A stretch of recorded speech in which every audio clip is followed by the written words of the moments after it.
खरीफ ऋतु धान चाष सकाशे जिला मुख्य कृषि विभाग पक्षर रिहाती दर में धान विहन चाषी को जोगाई दिजावर व्यवस्था रही। गजपति जिला सदर महकुमा पारलाखेमुंडी स्थित जिला मुख्य कृषि विभाग पक्षर चलित वर्ष खरीफ धान चाष सकाशे रिहाती दर में चाषी को धान विहन जोगाई देवार व्यवस्था रही जिला मुख्य कृषि अधिकारी रवींद्र कुमार आड़के गणमाध्यम को सूचना प्रदान करछंती। चलित वर्ष जिले में धान चाष सकाशे 8,488 क्विंटाल धान विहन महजूद रही सूचना प्रदान करछंती। एही धान विहन राज्य विहन प्रामाणिक संस्था प्रमाण करा परे चाषी को उत्कृष्ट धरणर धान विहन रिहाती दर में जोगाई दिजार व्यवस्था रही।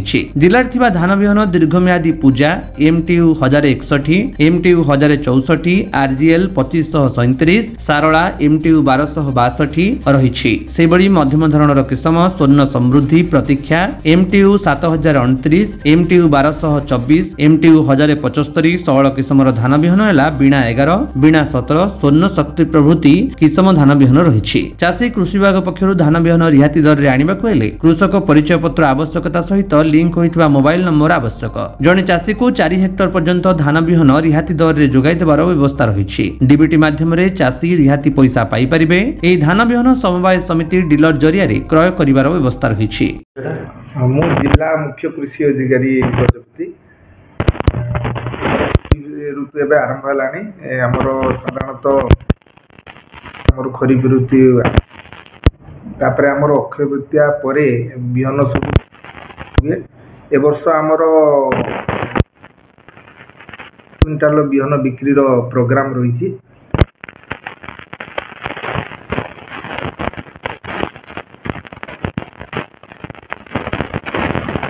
विभिन्न टाइप बिहन अच्छी आमर 16 किसम बिहन जो मानकर अवधि 100 ରୁ 120 दिन भितर की तापर आमर मीडियम ड्यूरेशन बिहन रही जोटा कि अवधि 125 ରୁ 140 दिन भितर की एवं लॉन्ग ड्यूरेशन बिहन जेटा आमर 140 ରୁ 160 दिन भितर।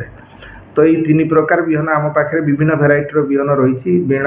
बीणा 17, सियार धान 310, सियार धान 315, MTU 1061, 1064, 1075, 1224, 1239, 1262, 1318, 70 MTU 7029, पूजा प्रतीक्षा RGL 2537, सौभागी सारला स्वर्ण साबुन प्रभृति इमती 20 प्रकार धान बिहन आम पाखे रही।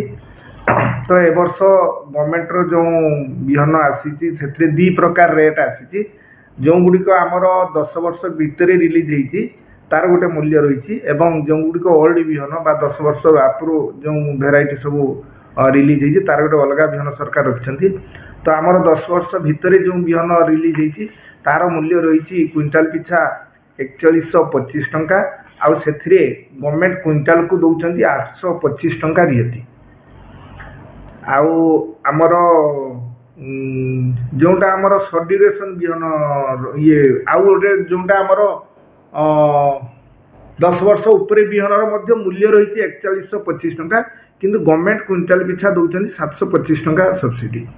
तो ये आमर जे 20 किलो बैग बिहन बिक्री होती से हिसाब से आमर गोटे बैग को पाखापाखि 825 टंका पड़ुची एवं से आमर 660 टंका तार बिक्री मूल्य रही एवं चाषी अकाउंट को डीबीटी माध्यम 165 टंका जीवार व्यवस्था रही।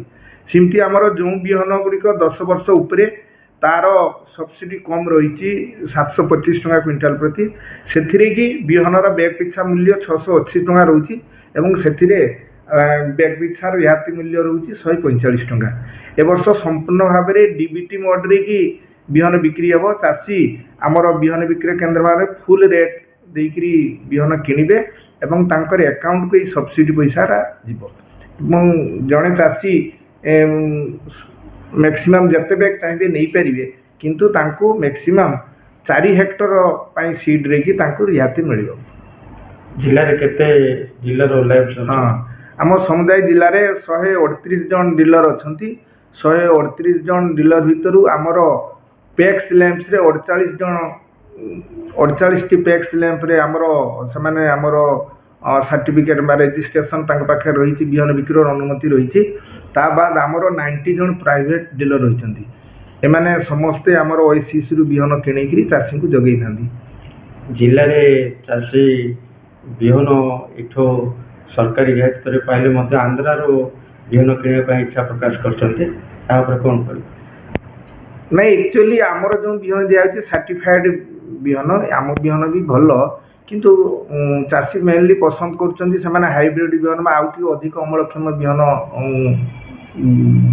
दरकार कर जेटा कि आमर आंध्र सब डीलर मैंने आसिक विभिन्न सेल सेंटर बिहन टी 6 किलो 8 किलो 10 किलो एमती पैकिंग बिहन को से पाखापाखि 800,000 टंकार नहीं बिक्री कर लोकंर गोटे धारणा रही है बिहनटी बेसी अमल आसो किंतु सेमती किसी नुहे तांकर से जो हाइब्रिड बिहन दौरान तार कल्टिवेशन प्रैक्टिस से बहुत खर्च अच्छी से रोग पोक लगिबार माने संभावना बेसी रही किंतु आमे तो आम सेल सेंटर जो बिहन बिक्री एटा बहुत प्रामाणिक बिहन या बहुत टेस्ट होगी सरकार रिलीज कर रोग पोक समस्या कम हो चाषी कौन मेसेज मुझे चाषी को मेसेज देवी जे से सर्टिफाइड बिहन किणतु जदि तांकर अति जमी भल अच्छी अधिक अमल चाहते से हाइब्रिड बिहन व्यवहार करें आम पाखर ओसीसी सीधा सड़क फाउंडेशन बिहन किणिकी व्यवहार करें।